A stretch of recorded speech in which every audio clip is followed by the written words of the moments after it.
राज्य में गर्मी बढ़ने के साथ ही बिजली की मांग भी तेज हो गई है। मांग के अनुरूप नहीं हो पा रही है सप्लाई। तो ये बड़ी खबर आप तक पहुंचा रहे हैं। ग्रामीण क्षेत्रों में लगातार हो रही कटौती। रोजाना बाजार से खरीदनी पड़ रही है 1 करोड़ यूनिट बिजली। तो ये बड़ी खबर आप तक पहुंचा रहे हैं कि 1 करोड़ यूनिट बिजली रोजाना बाजारों से खरीदनी पड़ रही है और कई जगहों पर ट्रांसफार्मर भी हो चुके हैं ओवरलोड। तो बड़ी खबर आप तक पहुंचा रहे हैं जहां पर रोजाना बाजार से 1 करोड़ यूनिट बिजली खरीदनी पड़ रही है। इसका अंदाजा आप लगा सकते हैं और कई जगहों पर ट्रांसफार्मर पर ओवरलोड भी हो चुका है। राज्य में गर्मी बढ़ने के साथ ही बिजली की मांग भी तेज हो गई है और मांग के अनुरूप बिजली सप्लाई नहीं हो पा रही है। हालांकि इसको लेकर बिजली विभाग कई बार दावे तो करता हुआ नजर आ रहा है कि बिजली सप्लाई भी की जा रही है, हालांकि आपूर्ति भी बढ़ाई जा रही है, लेकिन 1 करोड़ यूनिट बिजली बाजार से खरीदनी पड़ रही है।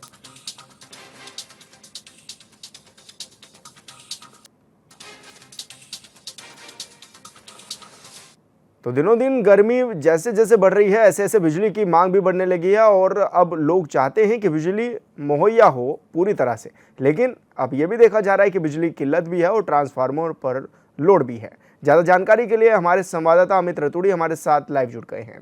रतूड़ी, किस तरह से इसको देखा भी जाए, क्योंकि बिजली की किल्लत भी अब होना शुरू हो जाएगी और गर्मी भी बढ़ रही है तो सबको बिजली भी ज़्यादा चाहिए। अब क्या माना जाए, किस तरह की तैयारियां हैं बिजली विभाग की ओर से?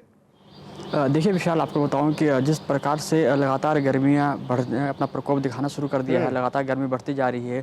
उसके सापेक्ष अगर हम बात करें तो उत्तराखंड जल विद्युत निगम लिमिटेड यूजेवीएल की तरफ से हालांकि उत्पाद अगर हम बात करें तो मांग इतनी ज़्यादा है कि उसके सापेक्ष जो है जो बिजली की जो सप्लाई है वो कहीं ना कहीं बाधित हो रही है। बिजली की सप्लाई नहीं हो पा रही है, जिसके कारण लोगों को गर्मियों का जो है सितम झेलना पड़ रहा है। अगर हम खासतौर बात करें कि जो पहाड़ी जनपद के साथ साथ जो मैदानी क्षेत्र हैं, जहाँ जो ग्रामीण क्षेत्र हैं, वहाँ पर जो है खासी दिक्कत देखने को मिल रही है। अगर हम बात करें तो 5 करोड़ के आसपास जो है बिजली उत्पादन तो हो रहा है, जिसमें कि केंद्रीय पुल और राज्य पुल से 2.1 करोड़ केंद्रीय पुल और 2.3 करोड़ जो है राज्य पुल के से जो है बिजली उपलब्ध हो पा रही है, लेकिन उसके सापेक्ष वो भी पूरी नहीं हो पा रही है। दूसरी तरफ जो बिजली विभाग है, उत्तराखंड जल विद्युत निगम जो है वो करीब 1.5 करोड़ से के आसपास जो है बिजली जो है बाहर यानी बाजार से उसको खरीदना पड़ रहा है, लेकिन फिर भी बिजली की आपूर्ति जो है वो बाधित हो रही है। कई जगह पे जो ट्रांसफार्मर है वो ख़राब हो रहे हैं। ख़राब इसलिए हो रहे हैं क्योंकि वहाँ पर ओवरलोड होने के कारण वो जो ख़राब उनको दिक्कतें सामने करना पड़ रहा है।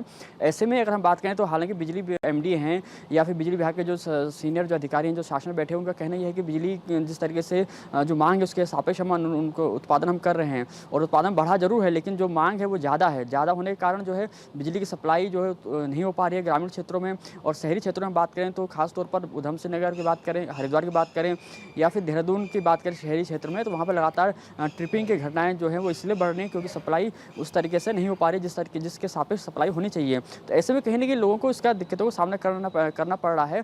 दूसरी तरफ अगर हम बात करें तो बिजली का जो हम बात करें उत्तराखंड जल विद्युत निगम की बात करें, जो कि जिसको कि बाहर से बिजली भी खरीदनी पड़ जा रही है बाजार से, लेकिन चूँकि इस बार ग्लेशियर गर्मी पड़ रही है तो ग्लेशियर पिघले हैं, कुछ बीते रोज बारिश हुई है, ऐसे में उत्पादन जरूर बढ़ा है, लेकिन जो मांग है वो इतनी ज़्यादा है कि उस बिजली विभाग के ऊपर ओवरलोड होता हुआ नज़र आ रहा है, जिसके सापेक्ष जो है कारण यही है कि बिजली के जो है उत्पादन जो है वो सही तरीके से नहीं हो पा रहा है। सही तरीके से उसकी जो सप्लाई है वो ग्रामीण क्षेत्रों में बिजली की नहीं पहुंच पा रही है। लोगों को गर्मियों का जो है सितम या गर्मी हम बात करें तो उनको काफ़ी दिक्कतें उनको सामना करना पड़ जा रहा है। लगभग बात करें तो 30 से 45 मिनट के प्रत्येक दिन ओवरलोड होने के कारण जो है बिजली जो है वो उसकी ट्रिपिंग की जा रही है, तो कहीं ना कहीं लोगों को दिक्कतों का सामना करना पड़ रहा है। विशाल, लेकिन अमित, अभी क्या माना जाए, क्योंकि आने वाले समय में तो और भयंकर गर्मी पड़ने की संभावना जताई जा रही है। अब जैसे जैसे गर्मी बढ़ेगी वैसे वैसे लोगों के एसी भी चलेंगे। अब एसी चलेंगे और जाहिर सी बात है और ज़्यादा बिजली खपत होगी। तो क्या माना जाए, अब किस तरह की तैयारियां हैं? क्या और ज़्यादा ये बिजली खरीदनी पड़ सकती है बाजार से, या फिर कोई और स्थायी समाधान ढूंढने की कोशिश की जा रही है?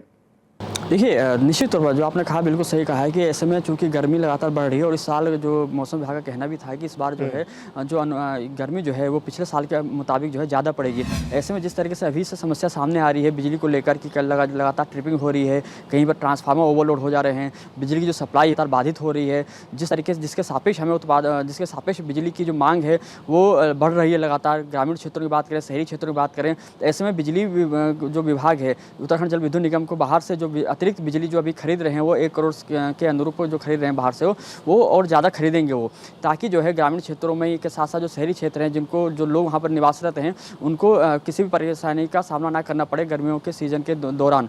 ऐसे में हालांकि गर्मियों की बात करें तो लगातार पहले से तैयारियाँ चलती नज़र आती ज़रूर हैं, लेकिन जो उत्पादन है उसकी मांग के सापेक्ष वो उस तरीके से नहीं हो पाता है जिस प्रकार से उस चीज़ को होना चाहिए। तो ऐसे में हम देखें तो कहीं ना कहीं मांग बढ़ी है, उत्पादन बढ़ा है, लेकिन बिजली विभाग तैयारी तो कर रहा है, लेकिन अब ये देखना जरूर दिलचस्प होगा कि ये जो समस्या जो सामने आ रही है लोगों के, क्योंकि अभी मई का माह चल रहा है, आगे जून का माह बचा हुआ है और गर्मी का सितम जिस तरह से बढ़ रहा है वो कहाँ आप समझ सकते हैं कि आने वाले समय में इसका मांग की जो मांग है वो काफ़ी बढ़ेगी। तो ऐसे में जो बिजली विभाग है उसको जो है इसकी मांग को बराबर करने के लिए बाहर से बिजली खरीदनी पड़ेगी, क्योंकि केंद्रीय पूल और राज्य पूल के ने ये साफ तौर पर कहा है कि हमने जितनी बिजली देनी थी उत्तराखंड जल विद्युत निगम को वो हम दे चुके हैं। ऐसे में अब जो एक रास्ता बचता है वो यही बचता है कि हमें बाहर से बिजली खरीदनी पड़ेगी, तभी उस समस्या का समाधान हो पाएगा। विशाल बिल्कुल अमित, बहुत शुक्रिया आपका तमाम जानकारी साझा करने का।